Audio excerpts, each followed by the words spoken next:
I'd like to welcome everyone to the 101st meeting of the 7th Council of Municipality of South Dundas on October 25th of 2021. We have officially called the meeting to order, but we are calling it back to order again. The council has had their closed session prior to the meeting tonight. So we're starting with 3, confirmation of agenda. Is there any additions, deletions, or amendments this evening from staff? No, sir. Anything from council? Seeing none, we'll move on then with the agenda as presented. Any disclosure of pecuniary interest and general nature thereof? Adoption of minutes for October 12th of 2021 regular meeting, please.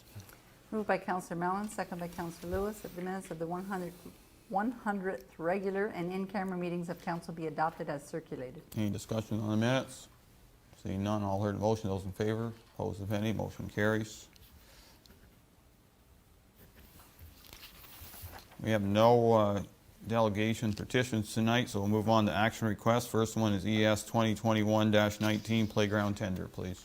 Moved by Councillor Wells, second by Deputy Mayor Gardner, that council accept report ES 2021-19 to award the design, supply, and installation of playground equipment at the South Williamsburg Recreation Park to playground planners for the price of $24,858.18 plus HST.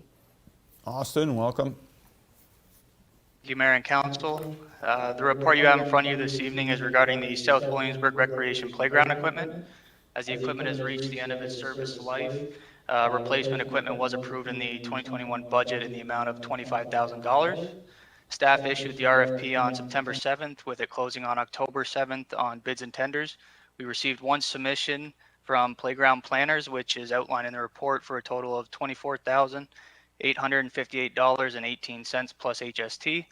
Staff would like council to note that the Playground Planners met all the compliance requirements with their submission, and the scheduled completion date for this project is June 1st, 2022. As the park will be closed for site prep, installation, and restoration, residents and user groups will be notified of the closure through the municipal website and social media. And if council has any questions, I'd be happy to answer them at this time. Mayor Gardner. Thanks, Mayor. Is there a picture of what we're putting there?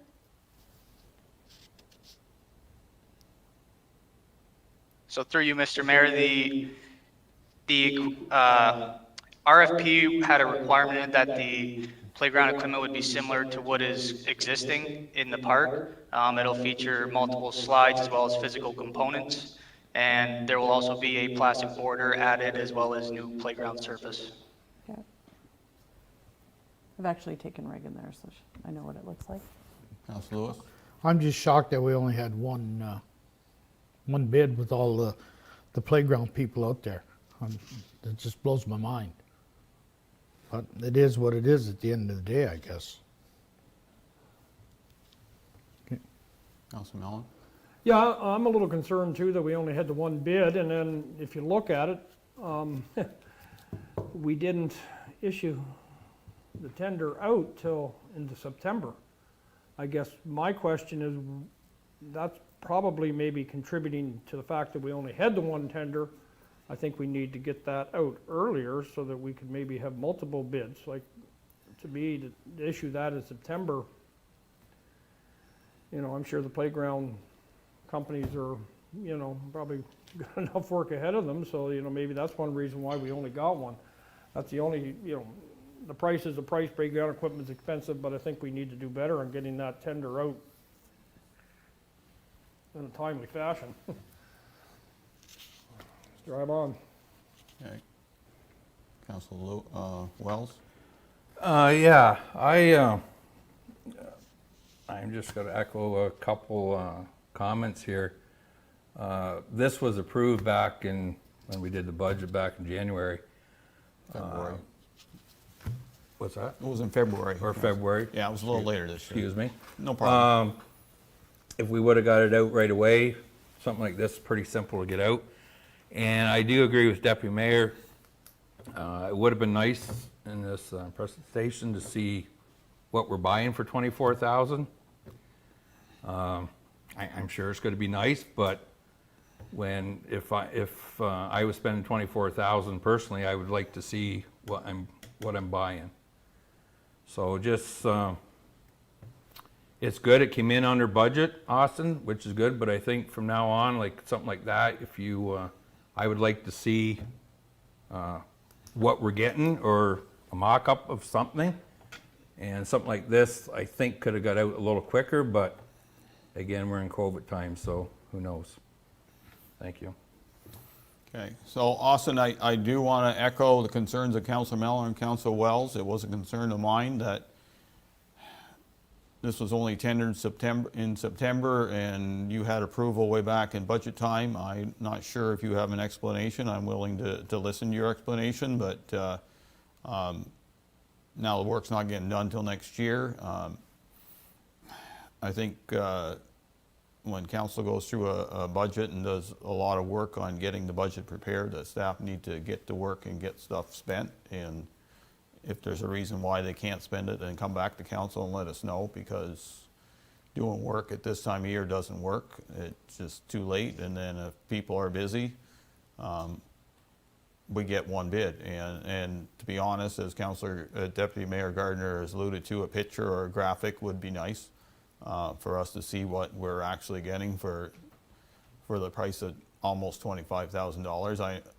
We all know playground equipment has gone into places that there's no logic to anymore, but from a safety point of view, it is what it is. So anyway, those are our concerns. Any comments, Austin? So through you, Mr. Mayor, we did receive a couple notifications from companies that they had already had work lined up for this fall as well as next spring, which is why they weren't able to put a bid in. Staff spent a few months earlier this year just receiving training on bids and tenders, as well as just putting together the RFP. And the thought process behind releasing it in the fall was that the park wouldn't be closed during the majority of park season. Okay, I think a little bit better planning would be probably something that we could do. Like, if we know we need it, then you can pretty well have that tender ready to roll as long as we approve it. And we're going to discuss budget dates coming up, and I think we can have that discussion at budget time when council and staff expect those bids and tenders to go out. County staff, I'm not trying to compare, but I know county staff are notorious for having that tender not only out, but either ready or out before council actually approves it. Not that I approve of that either, but we need to have the happy medium that we get work done. Anything further on this? All heard the motion. Those in favor? Opposed, if any? Motion carries. Thank you, Austin.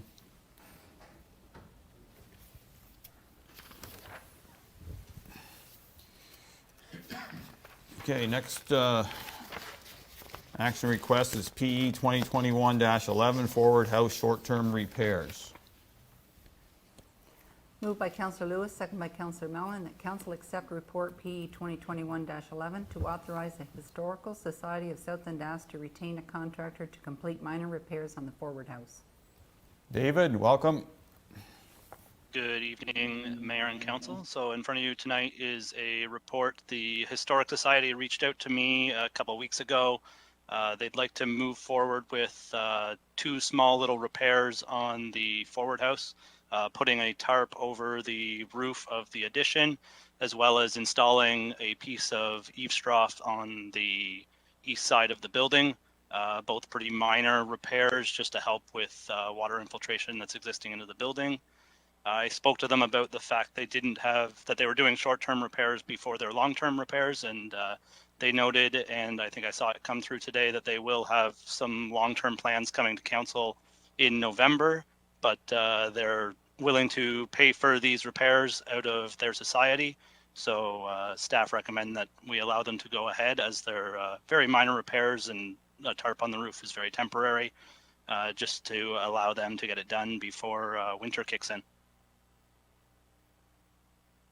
Thank you, and just to update council a bit, I did speak to the vice chair of the Historic Society, Stephen McDonald, yesterday, and he is aware of the short-term repair and then coming to council for the long-term plan.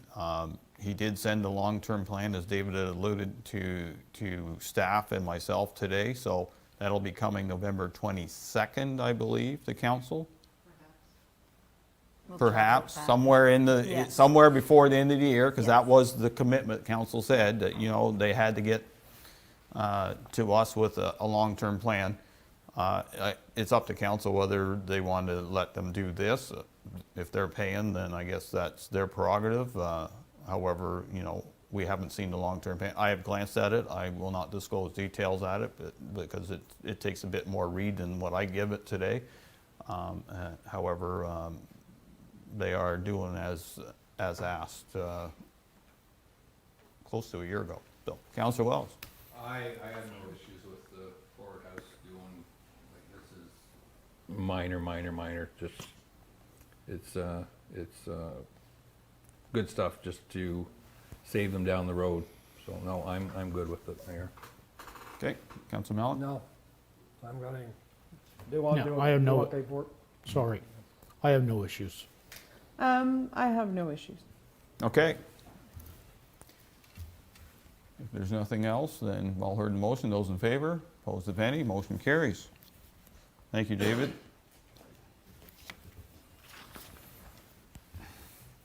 Next one, CAO 2021-05 Airquois Cenotaph Project Update. Moved by Deputy Mayor Gardner, second by Councillor Wells, that council accept report CIO 2021-05 to authorize the purchase of stones for the Iroquois Cenotaph relocation to Ardron Landscapes Incorporated in the amount of $13,224.38 plus HST. CEO? Thank you, Mayor and Council. So this is a follow-up to a presentation that was done this year in January by Mr. Duncan in regards to looking at doing some work at our Iroquois Cenotaph. At that time, they were anticipating to get started with their fundraising this year, but due to COVID and due to the grant application under the Veterans Affairs would look at postponing it till 2022. I have been requested by Mr. Duncan if we could go ahead and purchase the stones this year. They anticipate that the price of stones will double in 2022. In reviewing it with our finance staff, it was identified, and council will recall that we did put $15,000 in our 2021 budget. So what we're looking for tonight is if council is comfortable with the request, that we proceed with securing the stones for next year's project, which will minimize the impact to their overall budget next year. This would leave approximately $1,000 left in the budget that could be rebudgeted next year to go towards any additional costs up to our maximum of $15,000. So if council has any questions, I'd be more than happy to answer. Okay, Deputy Mayor Gardner, comments, questions, concerns? I'm okay with that. We've made the commitment and it's under what we committed and it is for stones for the monument, so I'm good with that. Councilor Lewis? No, I don't have an issue. I knew we put money away at budget time, but I just didn't remember how much it was. But no, the money's there, so let's buy the stone and move on. Councilor Mallon? No, I mean, you know, like Shannon has already alluded to and sort of in the report that, you know, there's substantial savings by going ahead and purchasing the stones this year. Without doing that, you know, it's gonna throw the budget out of whack. So, you know, we have the 15, so I would strongly recommend that we go ahead and allocate that money to purchase the stones this year to help keep the project on budget and cost down. But, yeah. I talked to Mr. Duncan on the weekend and, you know, but it's been indicated that, you know, the price of product is probably gonna go up substantially, so I'm good with it. Councilor Wells? No, I agree with council too, like, the money was allotted in the budget, and things definitely will be going up again. It's starting with everything again, so nope, good idea getting them bought and keep the project on budget. Okay, sounds good. If there's nothing further, all heard the motion. Those in favor, opposed if any, motion carries.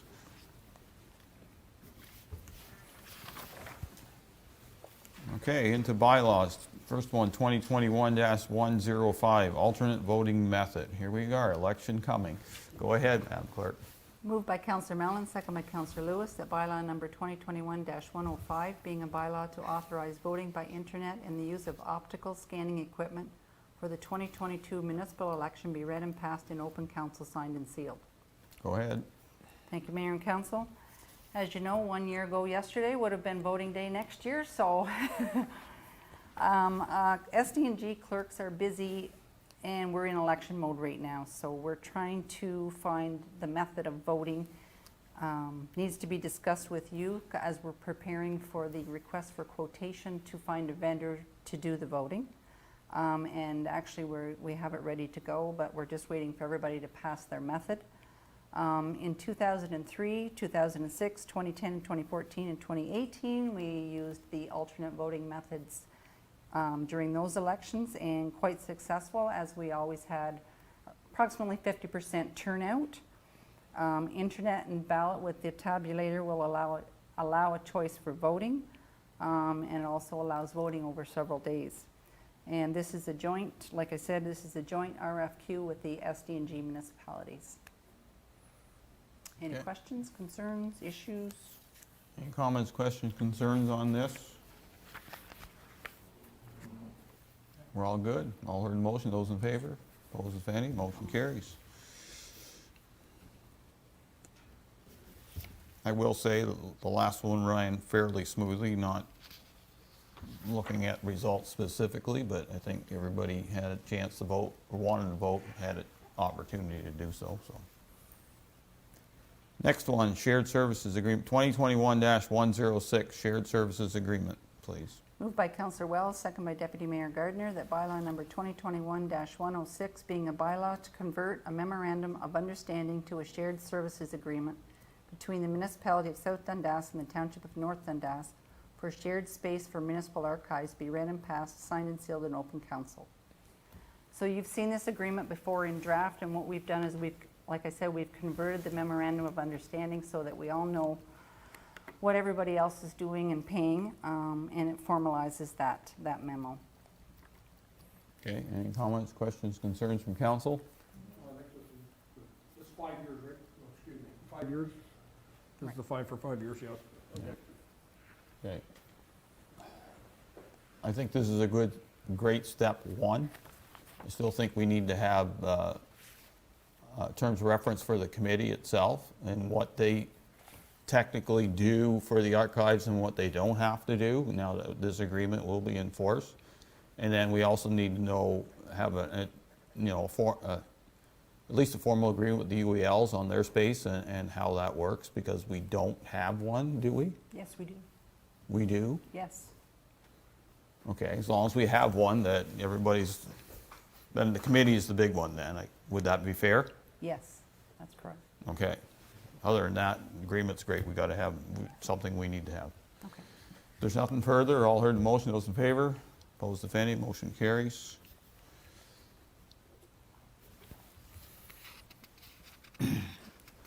(2021-107) Swank subdivision agreement. Moved by Councillor Lewis, second by Councillor Wells, that bylaw number 2021-107, being a bylaw to amend bylaw number 2021-71, Dutch Meadows subdivision agreement with Swank Construction, be read and passed in open council, signed and sealed. Shannon? Thank you, Mayor and Council. So this is the follow-up to our last meeting, which will make a minor change to our subdivision agreement to remove temporary permits of up to 3 homes and 1 condominium to 5 homes. I have been in discussions with Ron Swank, and he feels that this small amendment will allow him to continue moving forward and building homes. If there's any questions, I'd be more than happy to answer. Okay, any comments, questions, concerns from any member of council on this? Okay, all heard the motion. Those in favor? Opposed, if any? Motion carries. Not picking you out, Councillor Wells, but we changed this when you were gone, so I thought you might have a question, but that's okay.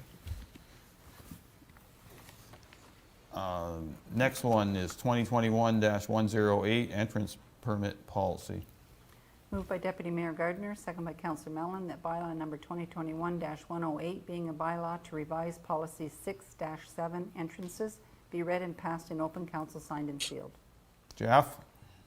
Thank you, Mayor and Council. So during the September 28th Committee of the Whole meeting, a draft document was presented to Council as a revision to the policy which we presently have in place. There was numerous documents attached during that Committee of the Whole, the entrance permit, the entrance application, the ditch fill-in permit, ditch fill-in application, as well as the policy itself. There was some recommendations made by council to make changes. They are identified below under the entranceway application, the permit, the entrance classification, the issuance of a permit, restrictions, and the standards of a farm entrance. I had yet to hear back from the Ag Society, in the Ag Group, sorry. So I went with the 13 meters for a standard farm ag entrance. I can answer any questions which you may have at this time. Okay, Jeff.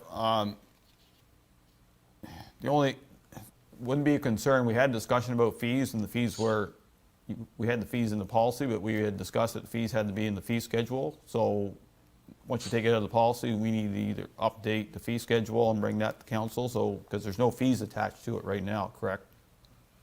I don't see any.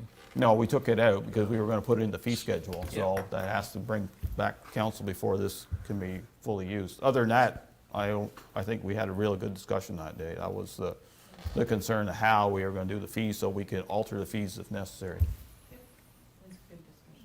So, any comments, questions, concerns on this? I'm good.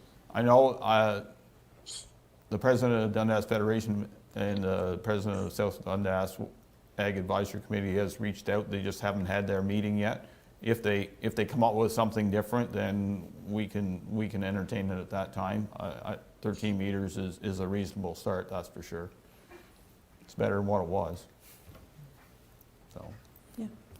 Okay. If there's no further comments, all heard the motion. Those in favor? Opposed, if any? Motion carries. Thank you, Jeff. No, we are not done yet. Next one, 2021-109 Salt Management Plan. Moved by Councillor Mallon, second by Deputy Mayor Gardner, that bylaw number 2021-109, being a bylaw to amend policy number 6-11, Salt Management Plan, be read and passed in open council, signed and sealed. Jeff, go ahead again, please. Thank you, Mayor and Council. So during the same Committee of the Whole meeting on September 28th, a draft document was presented to Council for our salt management plan. It had not been revised since May 17th, 2005. The new changes, or changes which were made, was updated kilometers to our roadway system, the true value of salt, which we used over the last 5 years, updated our winter stone dust mix, and updated our Dickie John in-cab salt controllers. I can answer any questions which you may have at this time. Okay, any comments, questions, concerns from council on this? If none, all heard the motion. Those in favor? Opposed, if any? Motion carries. Thank you, Jeff. Next one, 2021-110 MFE agreement. Moved by Councillor Wells, second by Councillor Lewis, that bylaw number 2021-110, being a bylaw to authorize an agreement with MFE Health Group for confined space rescue, be read and passed in open council, signed and sealed. Chief? Thank you, Mayor, Council. So in the last master fire plan, there was a concern regarding the agriculture community of South Dundas. This was high angle and confined rescues for the grain silos we have around the municipality. At that time, it was pointed out that the training and equipment for this low demand, high skilled rescue service would be $50,000 to start, and a pretty good hit on the annual operating and capital costs.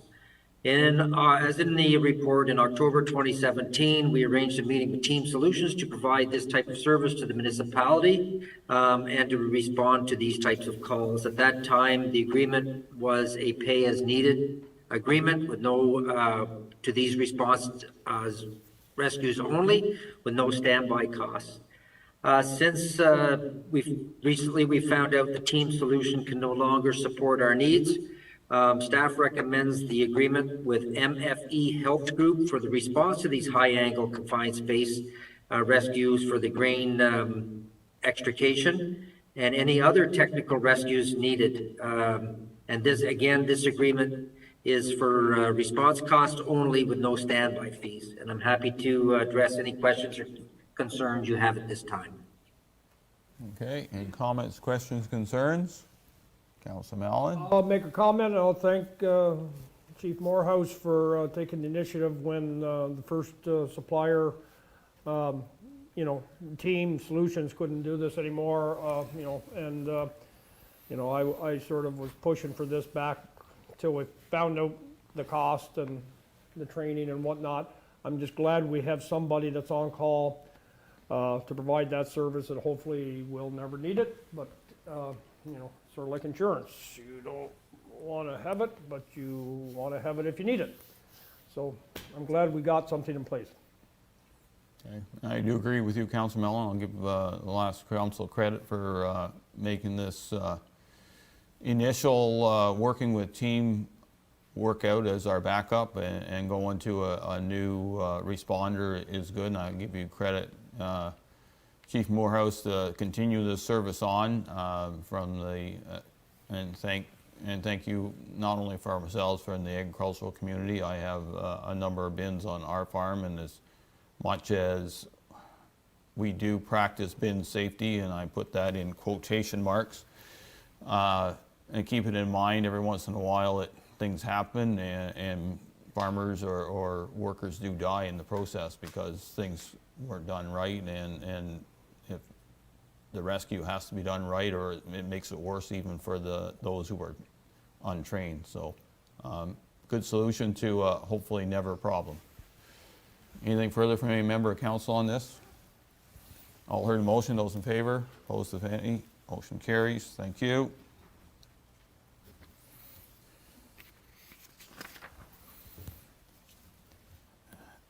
Next one, 2021-111, vaccination policy.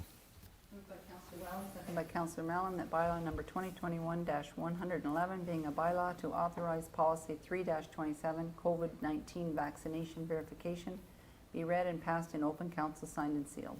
Shannon? Thank you, Mayor and Council. So this is a policy in regards to COVID-19 vaccination, which is being recommended by the Eastern Ontario Health Unit.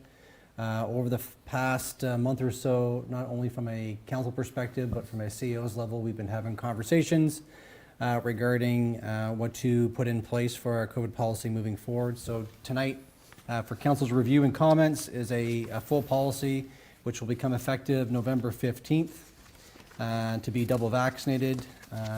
As well included in the draft is a employee disclosure form that will be completed by all staff, as well as a supplier contractor form that will be required to be completed by all contractors working for the municipality moving forward as of November 15th. So I'd be more than happy to answer any questions or clarify anything within the policy for council.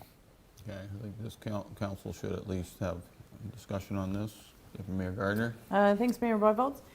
No, I read the policy similar to what we passed at counties. It's not a policy that I take lightly. It's tricky times. I don't think it's anything that any of us signed up for to deal with the pandemic. But I think that our community needs to move forward. I think that I believe in the science, and it is the best recommendation that we need to protect staff, visitors, whatever. So I'm okay moving forward, but it is definitely difficult times to have to create a policy like this. But I do believe it's absolutely necessary. Thank you. Councilor Lewis? I have to agree with Deputy Mayor Gardner, but Shannon, maybe I misunderstood you or something. November 15th, just your first shot, because it just don't Yes. figure out right. Yeah, so through you, Mayor Byvold. So what would be required by November 15th would be your first vaccination. You've got to wait so many days in between your first and your second. So we've got everything from start to finish being finished up just before Christmas break, which would be December 17th. No, I think this is a policy that we have to we have to deal with, we got to protect our staff, and we got to protect the people that our staff speaks to or talks to. So I'm good with it. Thank you, Mayor. Councilor Mellon. I agree with my colleagues on the other side, and the floor, I guess, and Deputy Mayor Gardner raises a good point. It seems to be the crazy times that we're in right now, and we've come a long way, and this is something I think we need to have to protect not only the staff, but the public, and it's unfortunate we have to have this policy in place, but it's unfortunate COVID decided to rear its ugly head 20 months ago or 18 months ago, so let's drive on, try to make the best of it. Councilor Wells. Thank you, Mary. I'm just going to echo what's going around the table here. You don't want to push people into things, but it's just not this municipality. There's 436 municipalities, and they'll all be doing the same thing at one point. So, and protection of the employees and staff and our residents. So it's I'm good for it with it. And I know as much as this is a challenging policy for this council or any council to pass, or any kind of workplace to pass, we have to think of the big picture. We have to look at and covering those who have already made the decision to be vaccinated and protecting themselves. We're also have to consider continuity of the municipality and the work it has to do.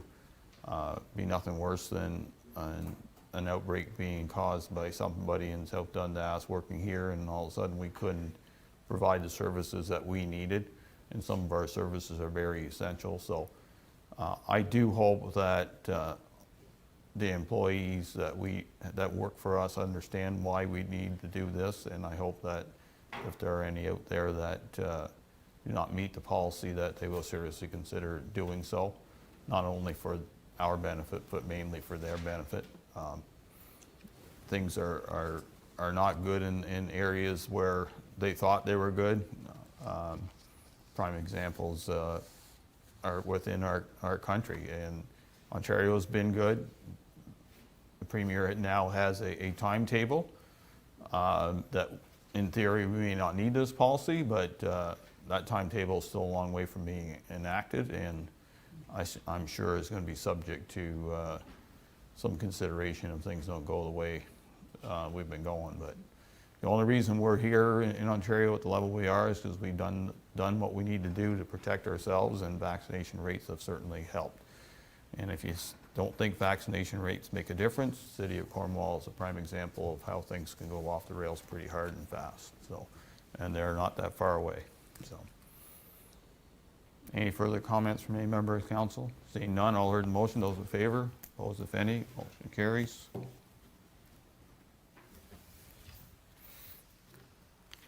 Next one, 2021-112, Boil Water Advisory. Moved by Councillor Lewis, second by Deputy Mayor Gardner, that bylaw number 2021-112, being a bylaw to authorize policy 7-5, boil water advisory, be read and passed in open council, signed and sealed.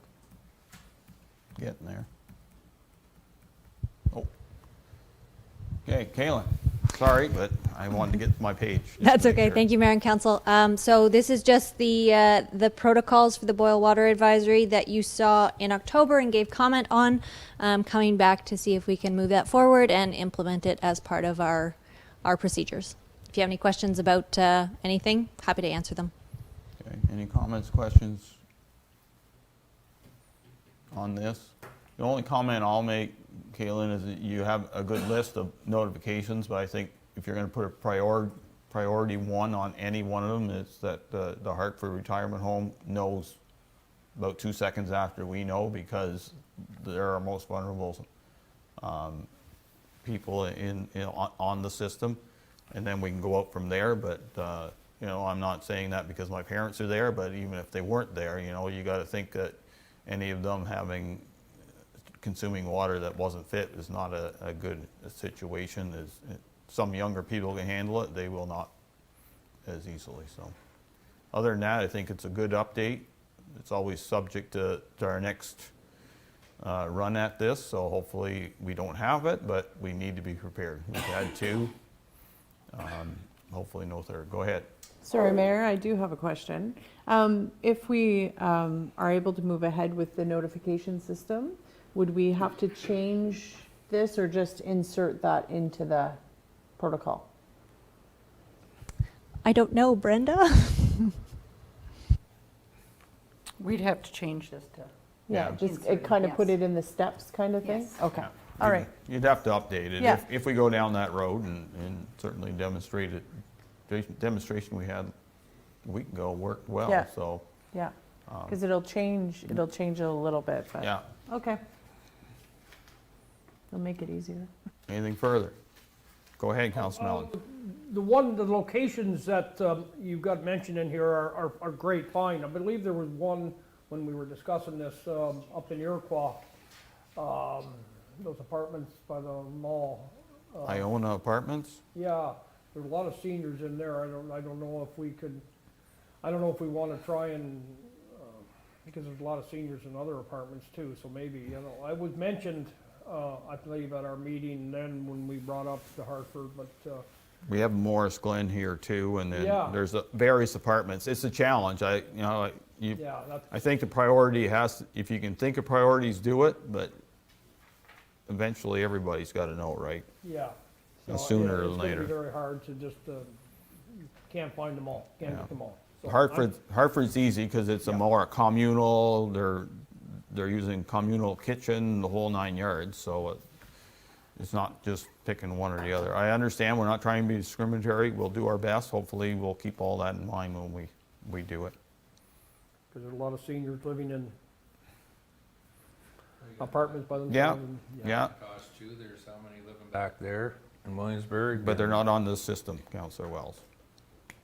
They're on their own system. Oh, that's right, excuse me. Yeah. I apologize. That's Mayor. all right, Yes. that's an easy one to do. Yeah. We're just dealing with Morrisburg, Iroquois, which are on our water system. Yeah, So, okay, yeah. anything further? Freeze. Seeing none, all heard the motion, those in favor. Opposed, if any, motion carries. Thank you.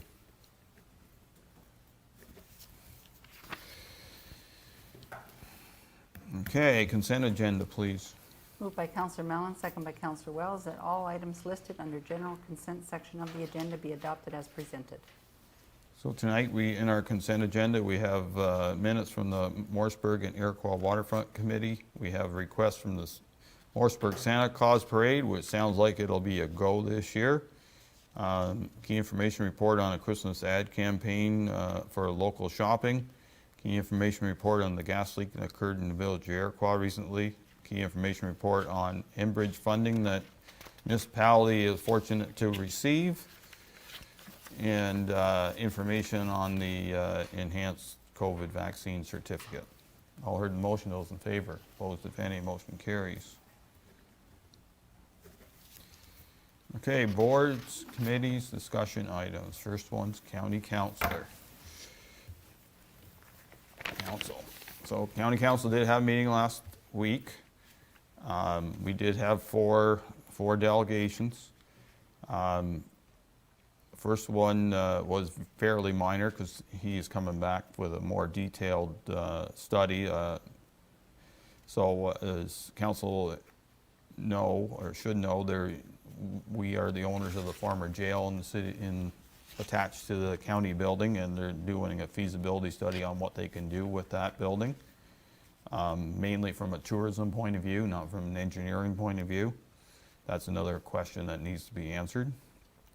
Had a presentation from the River Institute and Jeff Riddell. Very informative. Of course, asking for dollars for from our budget for next year. Eastern Ontario Agri-Food Network, Tom Manley, new executive director, was there giving council an update on their goings-on in the last 6 months, and that was a request from county council when we supported them with the $25,000, so we'll be looking at that again. And then we also had the report from the Education Review, Monica Ferenczi, that Deputy Mayor Gardner was heavily involved in. And she can comment on that after if she wishes. We approved the intakes for the regional incentive programs, and there was several businesses from South Dundas that did receive dollars for that. I could probably find that if I look hard enough.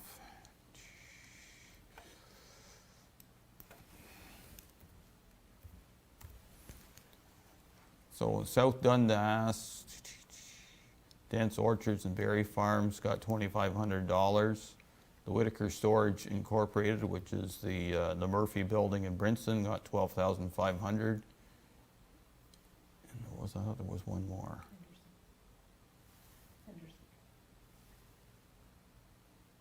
Henderson. Say it. The meat. The abattoir got Yeah. some money? Well, how was the last time? Oh, wait a minute. Yeah, I didn't think they got, they got money the last time. So it's dense. But North Dundas got some too. Quite a bit came to the Dundas end of things. So North Dundas, there was O'Farrell is expanding, Ritchie Feed and Seed, Smurlholm Farms in Morewood. And then there's a farm in the South Glengarry that's getting money. There's a new brewery happening in South Stormont, east of Long Sioux, that everybody's excited about. So I'm hoping too, but it was an excellent report that we got and very detailed. So let's see if I can find the dollars. So we spent $173,000, and the commitment from the entire project should be somewhere in here. I know Tara put it in here. I thought it was in the millions of dollars. It was a very good investment for what we spent. So,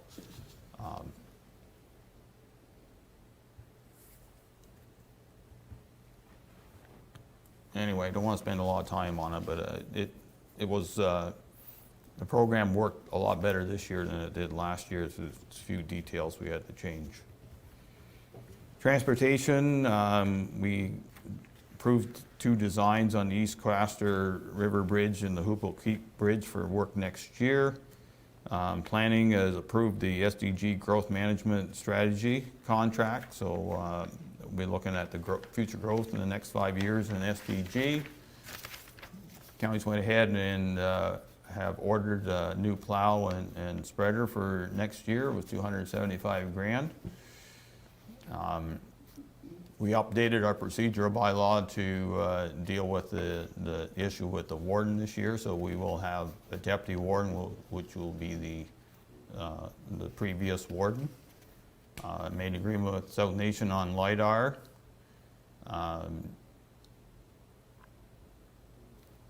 Then going ahead, we had an excellent report from Tara on economic development and tourism, activities report.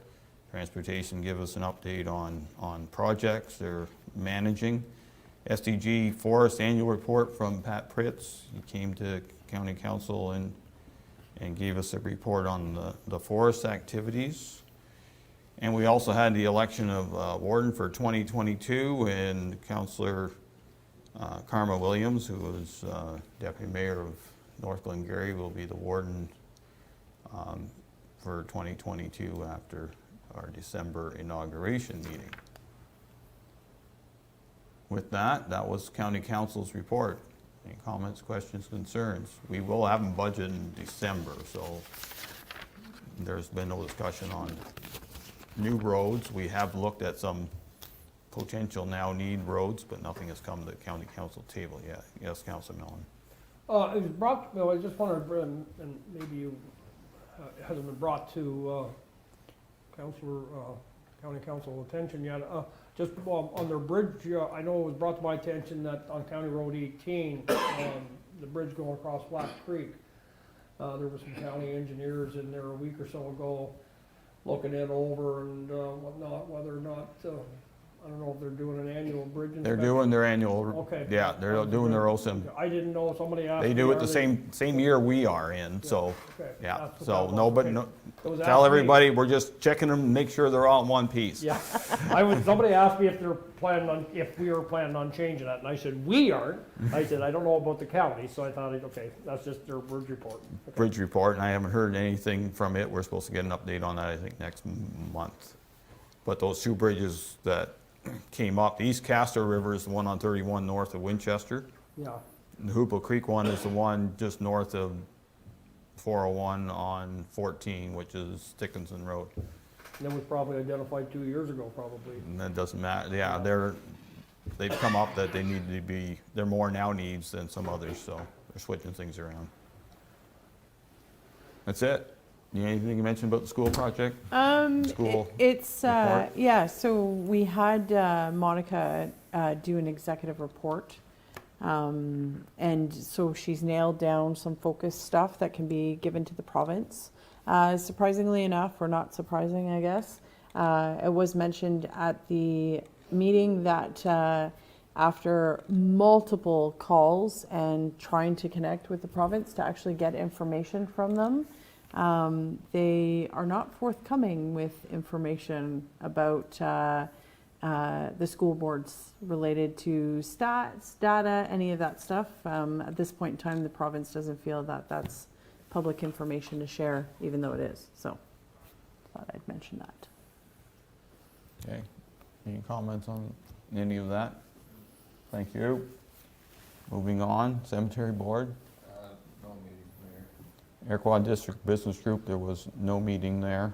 Marshall BIA. I just want council to remember that we have a meeting on Wednesday, the 27th of November at 7 p.m. at McIntosh Inn. And you have to pre-register. Yes. Okay. South Nation Conservation Authority, Council Mellon, please. Yes, thank you, Mayor Bylaws. Yeah, there was a meeting last week. I guess it was just a quick update on some of the trapping and hunting license and permits that were given out. Almost 100 hunting permits and some trapping permits. The online silent auction is launched October 13th. It runs to the end of the month. I looked at and that'll be the fundraiser and take some place instead of the golf tournament, which has been canceled last 2 years. Of course, the sort of the highlight of the day was the levy.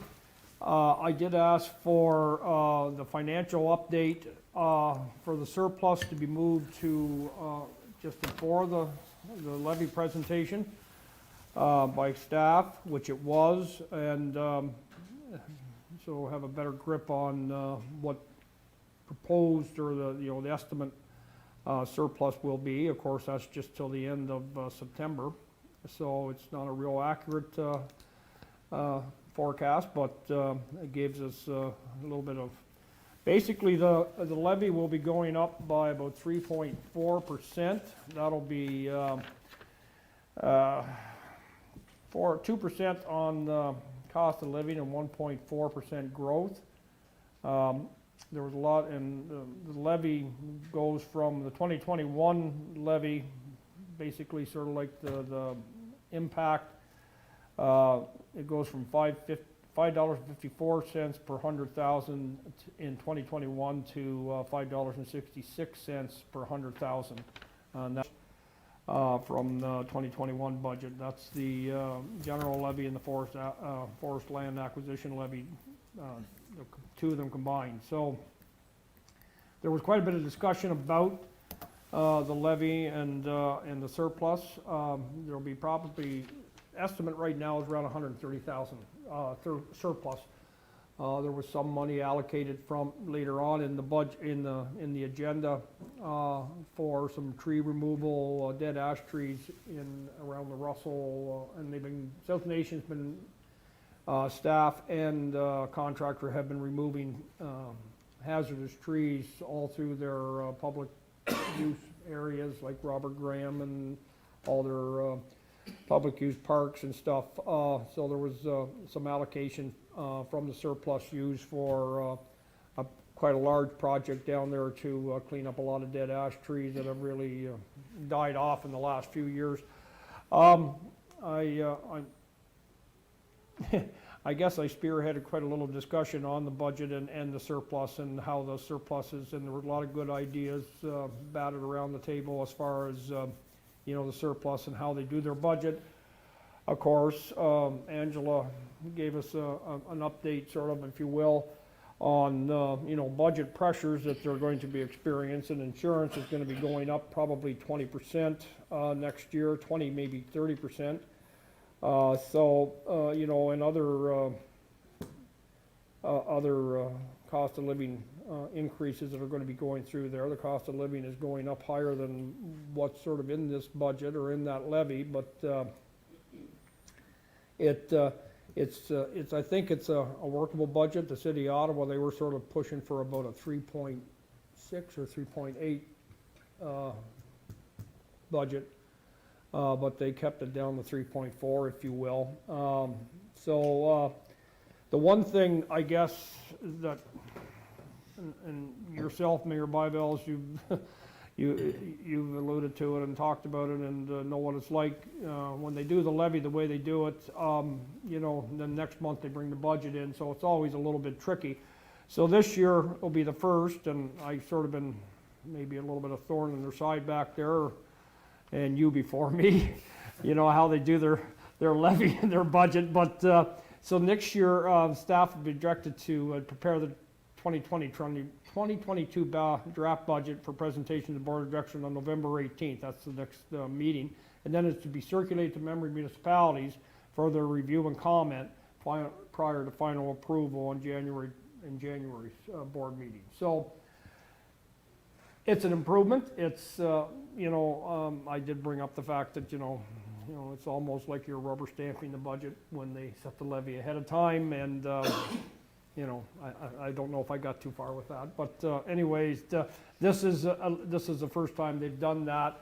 So, you know, after the budget presentation in November, it'll be, I guess, I'm hoping South Nation will, well, they're going to have to, because not all their partners have representation on the board. So, but I'll make sure that staff and council can get a copy of the budget to look it over. And it's always hard, and it's always a hard thing when they set that levy like that, and you're sort of balking a little bit at the levy and the amount and stuff. But when they give you the budget, then you can see how the dollar money, you know, how things are spent, and you know, it usually comes out in the wash. And they're not, I don't think, you know, spending money frivolously or, you know, unwisely. But it's always nice. I sort of like having those numbers in front of you before you know, you have the bottom figure that you're striving for, and then you sort of, you know, it's all retroactive. But so this year at least we're going to be doing it this way, give the municipal partners a chance to review it and I guess comment back, whether or not those comments, how far they'll go, because I don't think I guess maybe have a lot of support from other members. I mean, there was a good discussion on the surplus and maybe instead of rolling the surplus every year into the budget, you know, if there's savings in one department, maybe, you know, they go. The big issue I think the board are looking for, and staff are looking at back there, is the water control structures, or dams and weirs and dikes and stuff that they have. And you know, and we have spent quite a bit of money on the Chesterfield Dam in the past, and we'll continue to, you know, so if there's a major failure on them, it's going to be a major dollars. But you know, and some of that surplus, I guess, if you will, is from, and I've always said that, they seem to be wonderful in securing funding and grants and whatnot. You know, if we could get the kind of funding and grants that they get, we would be somewhat happy to. But yeah, and there was quite a discussion on the vaccination policy. On that and what they're going to do with South Nation. In the end, it was deferred to the next meeting. They're going to go out and get some, I guess, more information and maybe some legal counsel advice on what they can do for their vaccination policy. I was sort of advocating sort of policy that was sort of uniform across SD and G and what we're adopted here tonight. But, I don't know, seems to be some hesitant on some of the board of directors or maybe staff and maybe being quite that hard line, I guess, if you will. But I said, well, you know, I think it's proactive and, you know, we got to take a leadership role as all municipalities and all SD and G and all, you know, because let's say South Nation is a publicly funded entity and, you know, a lot of people work there and a lot of people have in contact with them. So anyways, we'll see where that vaccination policy will come into, what they're gonna come back in the November meeting with it, so. Any questions on the levy or the budget presentation? I will try to answer them best I can. Thank you, Councilor Mellon. I fully understand that your role there can be challenging. Been there, done that. And you're right, putting the amount, you're gonna put the levy up before you determine what you really need to spend it on is kind of putting the cart before the horse, but I lost that battle when it started and it hasn't stopped since, so that's many years ago now. And I kind of semi-agree with you, bringing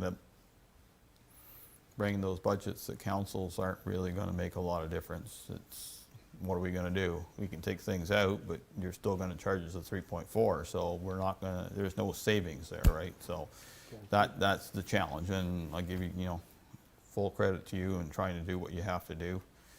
The question on the forest acquisition. Do you have a forest acquisition fund now? Yes. How many dollars are in it? Right now, there's 100, I believe, there'll be about 100 and some thousand, oh, there's another report in the agenda. There'll be about 120 some thousand, I think, in their forest acquisition levy, after they do that work at, in and around, well, the work will be done in Henry Tweed Conservation Area, so I think there'll be, I think it was 126, no, darn, I can't find the number right off the top of my head, but I believe it'll be about 100 and some thousand left in that forest acquisition levy. And what are they adding to it?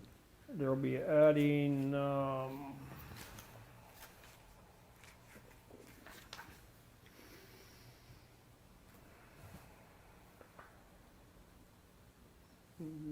the total budget for the forest acquisition levy will be 333,151. That's how much you're levying against every Yeah, for municipality this for another year. 2022. For a fund that started at 100 grand when it started. Yeah, yeah.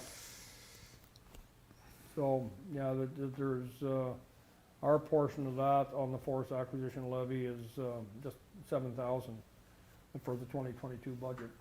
Okay. I know that Ottawa pays the freight at 80%, but Yeah. I guess the only comment I'll say is that as long as you're doing smart acquisitions of forests that are actually threatened, then that makes sense. But Yeah. as I tell some other people that like buying bush, that if you need to buy bush and you're going to spend that kind of money, then come and see me, because I probably got 500 acres at that price too. So Over the last couple years, the one thing I have noticed, and I have warned South Nation to be careful on when they're buying land, not to be proactive or not to be, you know, going out there looking for it too much. If somebody comes to us, that's fine, but I said, because we're gonna set the bar maybe a little bit higher, and if we price ourselves, we could price ourselves right out of the range. Now, I know we have turned down some forested lands, because the closer you get to Ottawa, the more expensive it is. And it's priced, you know, some of it's been priced right out of our range. They're fortunate enough to get some land that they use for tax, get tax receipts for, and donated land every year. They have donated land, but they got to be careful on, because you know, most of the land are 50 to 100 acre parcels that they're buying, and you know, if you know, so they're always being somewhat careful there, but you got to be continue to be very diligent at how much they're going to spend on forested lands. And then the question I think needs to be asked too is how much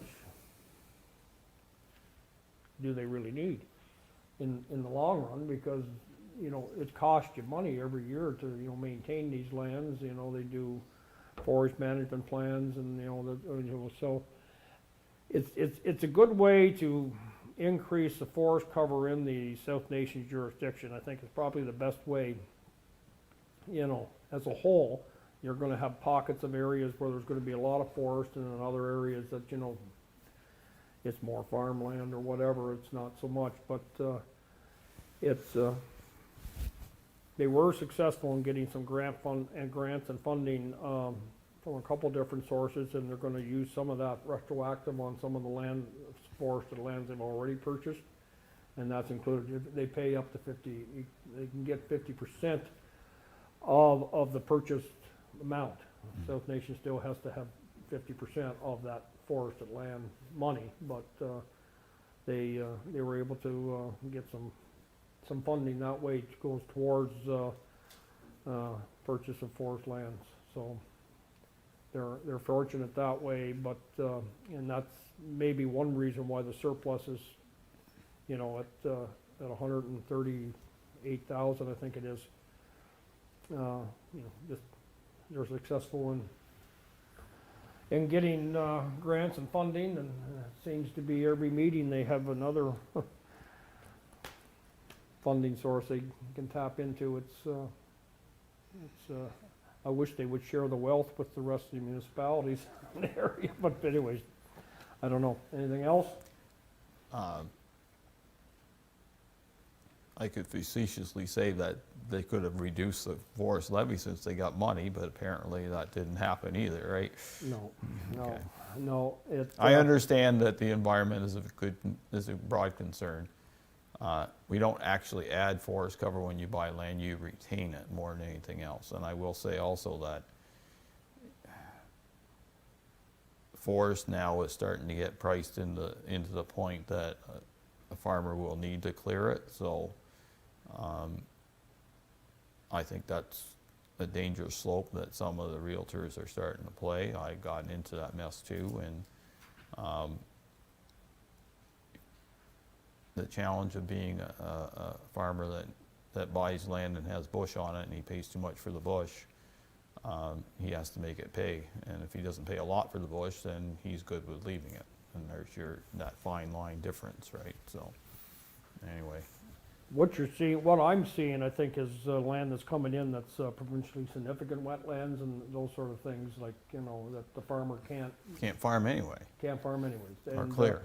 and those lands are coming in, and you gotta just sort of watch, because I don't think, if a landowner's looking at it and say, oh, well, I got some land I can't do anything with, let's see if South Nation will buy it at an inflated price. And I always sort of watch for that, and I think, and staff do too, they realize that too, because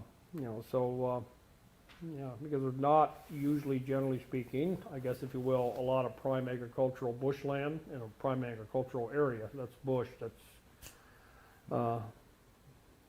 being offered for sale or being purchased, generally speaking anyways, but not all the time. But then there's some that really wanna, keep their land in bush, so that's why they approach South Nation, and Fair that's enough. great for us. Yeah. And it's great for the environment and, forest cover.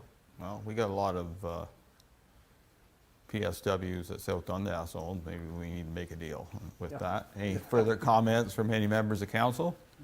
Councilor Wells? I just have one comment. Councilor Mellon, what's stated for, this year, the remaining of this year or next year because South Nation they do timber parcels of their property. How do you find out, or where would you go to find out what is stated to be harvest or something like that? The only reason I'm saying that because I'm right beside South Nation's property where mine is, and it's just it's a reinforestation. So we have all this forest cover then, but also you're in the timber business. So, which is, I don't know, it's management, I guess, but how would I go about finding what things are on the docket or agenda that's gonna be They- cut? So if I wanted to go out in front of South Nation and, Buy some. just go and have a delegation and speak my mind or whatever, or can you do that? Oh, yeah, that's, there's a good question. I mean, how they basically, they have forest management plan. I think it's a 10-year sort of an asset management plan, but it's a 10-year forest management plan, and they go in and they identify forest that has to be trimmed out for the health of the forest, and then they tender those jobs out, and they all look for, they get usually 3 or 4 contractors come in to buy out depending on what the forest is and what the lumber is in there, what it can be used for. And as far as, land beside you, there's, you can talk to Angela if you wanted to have a delegation or speak to them back there, or, have a moment here. There's, like, the staff back there can, help you with any. Wouldn't Pat Pitts be that person? Hey? Wouldn't Pat Pitts be Yeah, that Pat, person? thank you, yes, yeah, he would be the contact person back there, and I can give you that number, his email, if you want, but yeah. I'm just for curious. Land, yeah, because, we have forested land, South Nation land beside some of our farmland too, and if you wanna, talk to them, and they'll come out, and, I'm sure they'll, Yeah. talk to you and see what, any area your concern is. Yep, all right, thank you. And if it could be an SDG parcel, and then South Nation also manages that for us, so. Yeah. Well, the parcel where I'm talking about is not SD&G's, but, I'm just curious to see where you find out where they're gonna cut, or if they're gonna cut, and just stuff like that, so. No, it's all good, thank you. They do that every year, so there is a plan, so. Nothing else? Okay, thank you, Council Mellon. Marshall Waterfront Committee? We had a meeting last week. The main subject was some of the vandalism that's going on down on the Municipal waterfront. I don't know if the people involved just assume it's municipal property, so it's no big deal kind of thing. But I can say it's pretty discouraging to the volunteers, and there's decades of volunteers that have done that. I mean, the Lions Club bench being flipped and all this fun stuff. So I say fun stuff sarcastically. There was a lot of discussion about potentially having the focus on more lights down there and that type of thing.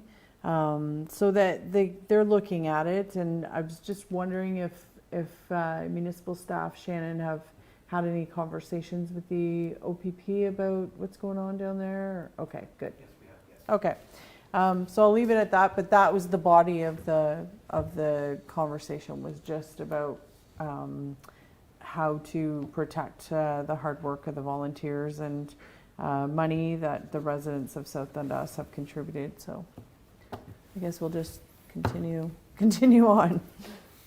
Well, it is unfortunate that vandalism occurs especially in the waterfront. People do, as you say, there's a lot of hard work involved, not just dollars, hard work, Yeah. and you can't replace that, and that's Yeah. unfortunate. Any comments, concerns from council on that? Okay, thank you. Airco Waterfront Committee did have a meeting. Their minutes are within the council package. We had a hour and 45-minute discussion on memorial benches, and they did appreciate council's longer term, even though our term was 10 plus, that now it's 20 on the benches they have chosen. Also had a healthy discussion on the memorial plaques that they'd like to see within them, so that's still ongoing. They have spent or asked that they spend their budgeted dollars on getting 8 benches in there, and then hoping that they will sell off as memorial benches eventually. So they do believe they have enough intake for that to happen down on the waterfront. They also on Sunday, more the Historic Society of South Dundas had an opening for the plaques, the historical plaques that are on the pathway. And if you haven't walked the pathway recently, and it's a very interesting walk now with the history of the old village Iroquois on pedestals similar to what's here in Morrisburg. I will give, I didn't have the chance to publicly thank the two I feel were greatly involved with that, and that was Jim Millard and Perrette Racine. It was all their work to get done what they got done, along with Austin and his staff on getting the pedestals mounted. I see more potential for more out there too, and more things they could do to recognize the old village that used to be out there. So kudos to them. We'll have another meeting, I believe, next week. Not sure what's on the agenda, but I'm hoping that the benches have moved on and we can work on other things.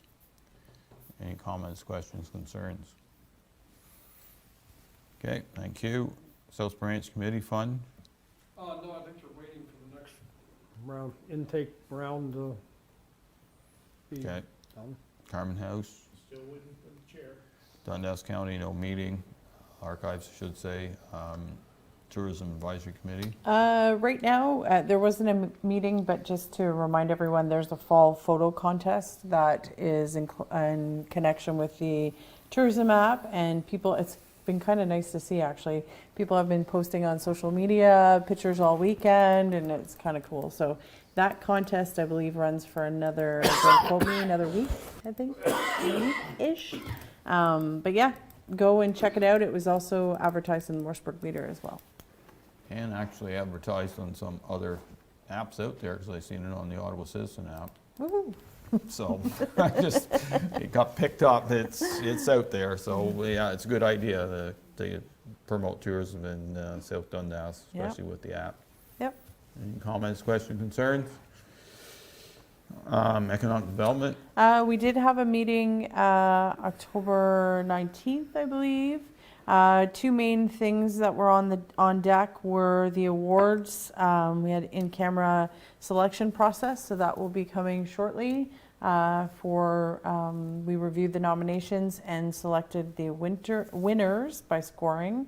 And we also have a end of November event that's coming up. It's going to be online, but it's the author of the book, The 13 Ways to Kill a Community, is going to be able to do a presentation, and there's some things we're just starting the planning on that. Rob is working hard on that, so more information will follow, but that would be November 30th. Okay. Doctor Advisory? We will have a meeting shortly. I do believe our CAOs are meeting with the government. Health Force, yep. Yeah, Health Force, to see what's going on. And then hopefully we will be able to chat with them about some alternatives. Okay. Thank you. And we have a key information report tonight on COVID-19 funding update. Sarah?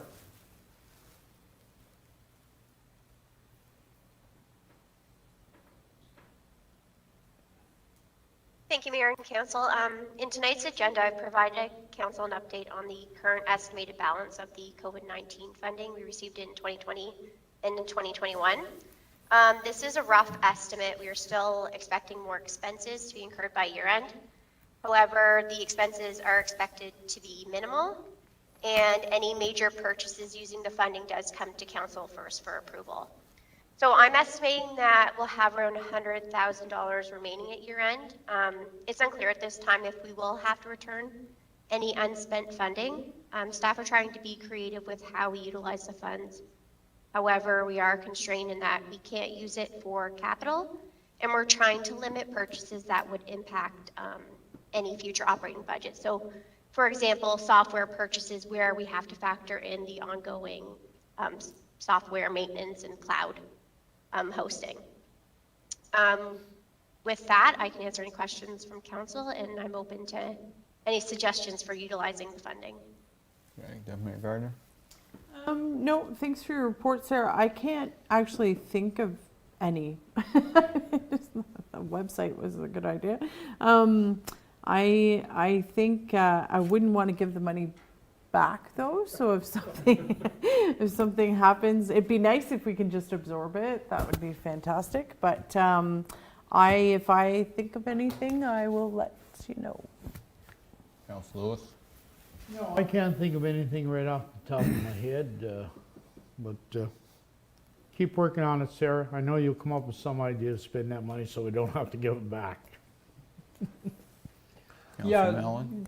Do some creative thinking outside the box. I'm sort of like Deputy Mayor Gardner. I don't want to, once somebody puts money in my hands, it's sort of, must be the Irish in me. I clamp right down on it. I don't want to give it back. But anyways, let's really stretch that envelope and see how far we can go with it, without breaking anything that shouldn't be broke. But let's try and find a home for that, money in case they do ask for it back. It's all right if they'll let us keep it in a reserve for a year or two or something, or indefinitely, but there is always that possibility that they'll say, oh, well, if you didn't use it, give it back. So, but yeah, let's, I'm no good at thinking those things up. I'll just tell you if it's good or bad, but anyway, right on. Councilor Wells? I have no comments, just I'm sure staff will figure out a way to utilize the rest of the money, so just put it in their hands. Okay, and I mainly agree. I just, I will caution anybody that, I still believe that COVID issues will not be done in the first half of next year anyway, so I can't really see them peeling the money back. Spend it wisely. All of a sudden, we just got to get rid of it. Well, sometimes getting rid of it and then all of a sudden you need it, then what are you going to do? So having a little bit back won't have it, and I know that Sarah's put her signature on 2 documents that says we have to spend it well, so that's okay. We will do that well. I think you've been very creative, and it was a nice pot that the government had funded us and other municipalities to deal with COVID issues, no doubt about it. And everybody's doing the same thing as we are. I read what's going on in other municipalities, and they're being just as creative as we are. So, anything else? Okay, thanks, Sarah. Next one's key information report on Dunkin Park. Austin? Thank you, Mayor and Council. This report is just to provide Council with an update regarding the parking at Dunkin Park. It has been brought to staff's attention that there has been motor vehicle activity on the empty lot just west of the park. As this area is used for recreational diving as well as other events, staff are planning to utilize boulders to restrict the access to the grass area while still providing a parking space in the existing driveway. And if Council has any questions, I'd be happy to answer them at this time. Okay. Councilor Wells, comments, questions, concerns? No, I have no concerns over this. Councilor Mellon? Well, I was up there today, just took a drive-by, and I see the youths of our community are already using that for a donut circle, so I think it's a good idea to get something up there. It's unfortunate that we got to put boulders up there, but we don't want people driving out there since we do mow it. But, and Swanks were good enough to give us the rocks, and they found some in Dutch Metals, and so, yeah. It's unfortunate that we gotta, block that off, but it's still accessible by walking and bicycles, or, it keeps the cars out of there. Drive on. Councilor Lewis? Austin, I'm looking at the picture here. I noticed where you have the red dots, but between the trees, can a vehicle not access that there? Is that not right off the road, right straight in? There's no ditch there, is there? I can't remember, but I don't think there's a ditch there. So through you, Mr. Mayor, there is a little bit of a ditch, but not much. There is enough space in between a couple of those trees to potentially fit a motor vehicle through it. So if needed, we can put additional boulders in between the trees as well. Yeah, I think we should. Please and thank you. Yeah, Mayor? No, I thank Austin for his work on this. We had a nice walk after I received some calls from a concerned resident about that area, and there's nothing worse than just having cars tear up the grass. And I also think it's important to just kind of control what's going on, where people can park, that type of thing. So this is a nice free solution, and I think it will quieten down that park a little bit. Okay, I'm good. Thanks, Austin. Next one, budget dates.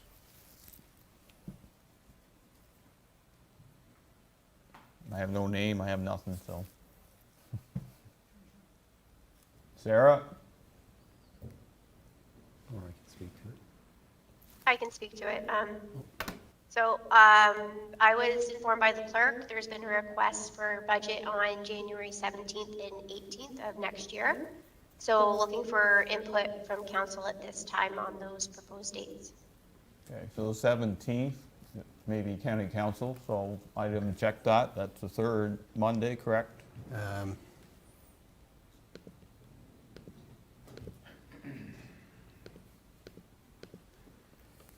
I've got the 18th down, so, and that was the Tuesday. Third Monday is the 17th. Yeah, well, you can't put it in that date.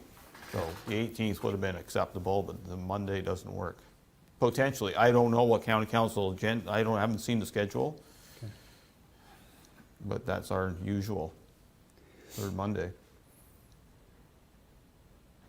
So is there some potential dates that council wants to look at in January for budget so staff can start preparing? And also too is, I know, and Sarah can speak to it too, is I think they're looking at doing water and sewer budget earlier in December if possible, but looking for, I guess, availability from council first, and then we can work backwards from there.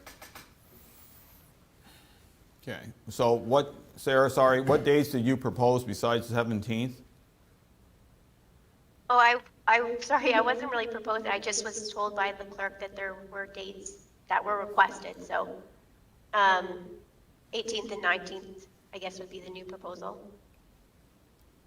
Okay. Is council good with the 18th and 19th, or would they rather have a day in between, or 2 days in a row, or some alternative dates? And that's for our main budget. November we're talking, eh? No. January. January. Okay. Out of Oh, South you get me Nation panicking calendar, there. sir. Okay, 18th and 19th. Right now, I'm all right. You know, You won't, hopefully your corn's off. Ours might not, but I'm hoping the corn's off. I hope I'm on a beach somewhere if they ever loosen up some restrictions, but technically you can go if you don't mind doing all the work to do it Yeah, I and know, take the but- risk. I mean. It's not free yet. It's not easy. No. 2 day. The 18th and 19th, I mean, 2 days in a row, it's always fresh in your mind, but sometimes it's a little overwhelming. Sometimes it's nice to be able to, reflect on, some things a little bit, for a week or a few days, maybe not a week, but. No, not a week. County council usually does back to back. I think our last one or the ones before, we had a day in between. I would not recommend any more than a day No, in between. just Never, try not never, to. never, because your mind is gone and lost some focus on it, so. Do the 18th and 20th maybe? When would we set, like, once we set these, like, are we setting them tonight? I would need to know, because I will be teaching courses hopefully by then, so as long as I know ahead, I can make sure I'm not teaching courses on those days, but.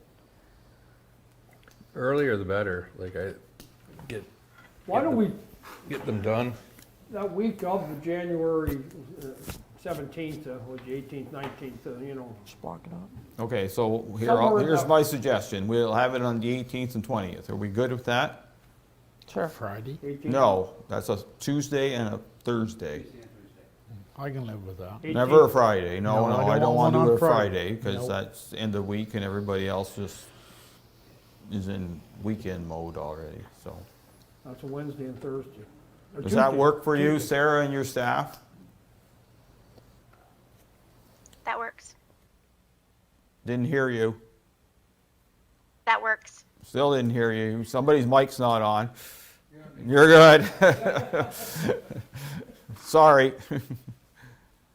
Okay, so we'll have the main South Dundas budget on the 18th and the 20th. Water and sewer, hard to, Do you want to get, it's up to council, do you want to get through the general first before the water, or do we rather do the water first? We've always done the water after Yeah. the main one. what, is there any, are there major concerns with water and sewer that have to be addressed earlier than, I believe there is, and maybe Sarah can speak to that. Is my mic working now? yeah, Okay.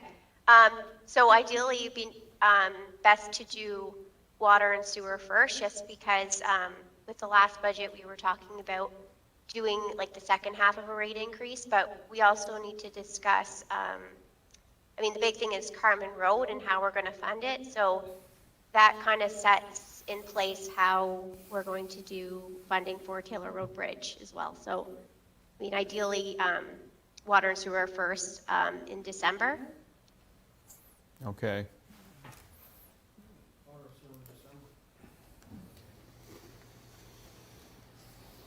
Let's go and get the December calendar out. So we have meetings right now on just the 13th, would be our only meeting. Do you want to schedule water sewer for, well, how many days? Do you just need one day for water sewer? It's not as complicated in theory, but we can make it complicated in a hurry too. Generally, we only need one day for water and sewer, but I mean, if it does get complicated, then we might need more. So let's say, can we say the 15th of December? That's a Wednesday, and if worst comes to worst, we can finish up on a Thursday. Does that work for everybody? That would work. Go ahead, Don, say it now. Yeah. I think my doctor's appointment's early December. Okay. How about we book a tentative and Yeah. then we can confirm? I know my appointment's at 8:30, so maybe I can say, come on, doc, let's go, I got a meeting at 9. There you go. Okay. Well, we'll tentatively book it for the 15th. Does that work for you, Sarah? Okay, everybody else? December 15th? Yeah. Yeah, we should be able to do it, well, something complicated. Start times at 9 o'clock in the Don't morning assume. if need be. Yeah. One day should do it. Okay, Sorry. that's 18th and 20th of January and 15th of December for water and sewer. Okay, clerk will send out those dates so I can put them on my other real calendar that's No, not I sitting in front of me. Yeah. All-purpose calendar, it's on my other computer. Yeah. Okay. I'll give you a call tomorrow. Anything else, Sarah? Okay, thank you very much. We have some dates set.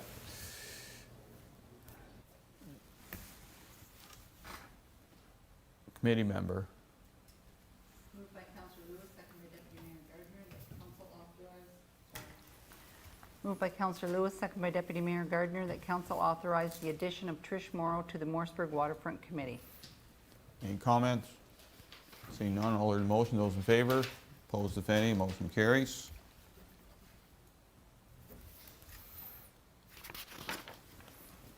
We have no notices of motion tonight, Madam No. Clerk, then ratification bylaw, please. Moved by Deputy Mayor Gardner, second by Councillor Lewis, that bylaw number 2021-113, being a bylaw to adopt, confirm, and ratify matters dealt with by resolution, be read and passed in open council, signed and sealed. All heard the motion, those in favor, opposed if any, motion carries. Before I read the next motion, I'd like to thank council for their work this evening. I'd like to thank all members of staff for their presentation and reports. And I'd also like to thank the audience for participating. Go ahead. Moved by Councillor Mellon, second by Councillor Wells. The council now adjourned to meet again at the call of the chair. All heard the motion, those in favor, opposed if any, motion carries. Thank you very much. Have a good evening.